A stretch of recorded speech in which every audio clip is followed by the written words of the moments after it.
Hello and welcome to NewsClick, this program with real news. We have with us D. Raghunandan and we'll discuss the Rafale deal which has been struck just a couple of days back between India and France. Raghu, this has been in the making for quite some time. We've been discussing this almost 2 years.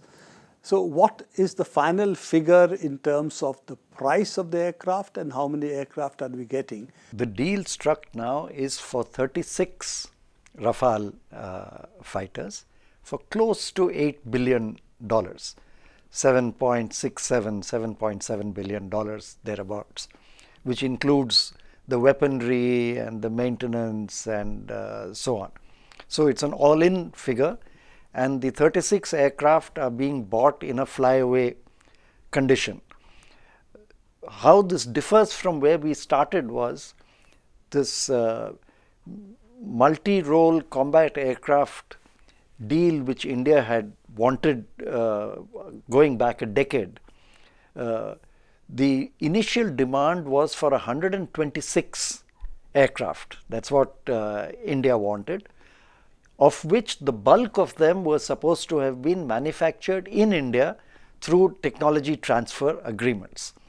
And the initial estimated cost was about $10 billion, which may or may not have included the weapons systems, but in any case the cost now comes to 3 times or close to 4 times what the initial estimates Per aircraft. Per aircraft. So that's in some sense a huge increase over our estimated cost. Yes. That is one. Secondly, we wanted initially 126 aircraft. Yes. Now we seem to want only 36. Yes. So how does this square up? Yeah. Why did we want 126 earlier? And Yeah. why is it that we are now satisfied with 36? Yes, in fact, that's, I think, the $7 billion question. I think the initial idea of the Air Force was to have a substantial number of aircraft, deep penetration strike aircraft, because till then India had just a couple of squadrons each of the Mirage aircraft and of the earlier vintage Jaguar aircraft which were on their way out. So India wanted to have substantial numbers of deep penetration strike aircraft in the hope that the indigenous light combat aircraft would come into play reasonably soon. But given the apprehension that the LCA was going to take more time, that was, I think, one of the rationales for having larger numbers of Rafale equivalent aircraft. The second rationale was that India would use this procurement as a way of obtaining advanced technologies, gradually indigenize the manufacture of the Rafale or equivalent aircraft, and thereby acquire technologies for subsequent indigenization efforts. With the current deal the way it stands now, first you've again gone back to the 2 to 3 squadron formation in the Indian Air Force, which I think is not a desirable thing. It doesn't provide you economy of scale of Exactly. operations of any of them. So if India had done 126 aircraft and then phased out, the Jaguars are anyway out, the Mirage 2000s are on their way out, then we would have had the Rafales for deep penetration, the Sukhois for air superiority, and the light combat aircraft for numbers. Coming back to the deep strike aircraft, of which Rafale is the one, what is the purpose in India's geostrategic vision of such an aircraft? Are we really thinking of fighting long-term wars, striking deep in enemy territory? Who are we identifying? So what's really the role of this aircraft? By definition, deep penetration strike aircraft are meant to carry large munitions, heavier weaponry, and be able to penetrate into opposing territory, to be able to hit at infrastructure, whether it is military or civilian infrastructure, which would support forward troops and air bases, etc., of the opponent. That's what deep penetration strike aircraft are meant to do. If you look at the potential scenarios either on the Pakistan front or on the China front, this would be the expected role of deep penetration aircraft, which we saw to some extent the Mirage aircraft trying to play during the Kargil conflict, when they didn't strike deep inside Pakistan, but were able to strike at Pakistani territory from the Indian side at a standoff distance.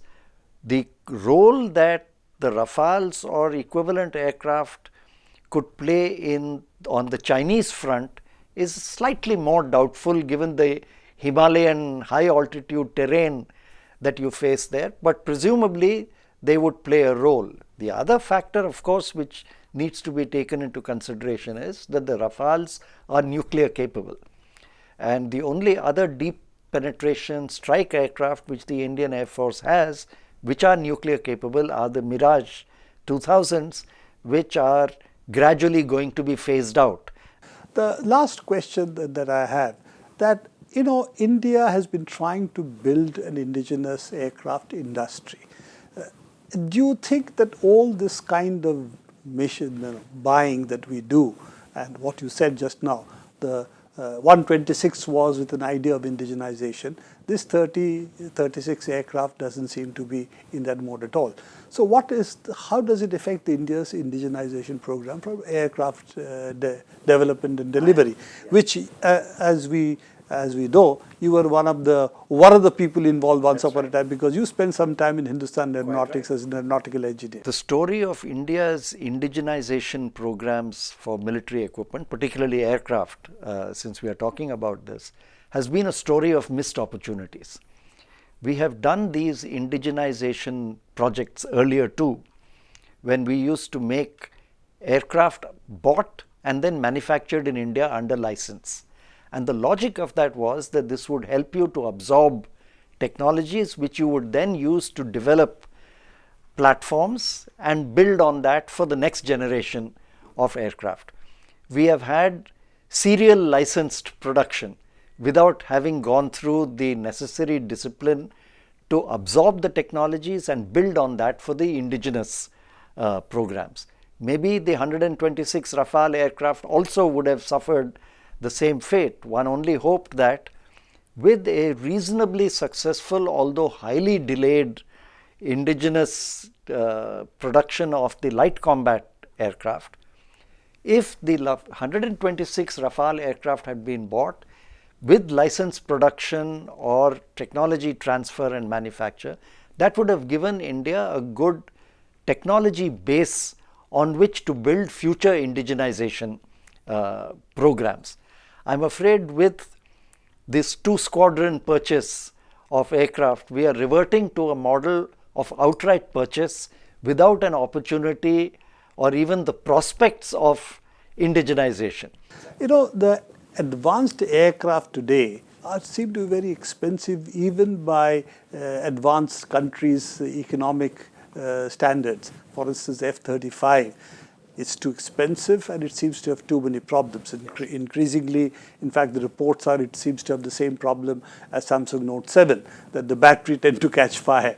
So in this, do you see much of a role for this deep strike aircraft itself in a geostrategic sense? Two aspects to this I'd like to comment on briefly. One is, I think the F-22 Raptor and the F-35 aircraft, which the Americans were working on, were designed as a throwback to the era where the United States was caught in this arms race with the Soviets in making the latest and best aircraft. I think they got overtaken by events where the Soviet competition was no longer as tough as it used to be, and therefore the F-22 and the F-35 were, despite all the teething problems that they had, were far too advanced than what was actually required, even by the Americans, because the Soviets didn't have an even more advanced version with whom to compete against. I don't think that is yet the position for India, because I think neither Pakistan nor China has very advanced aircraft.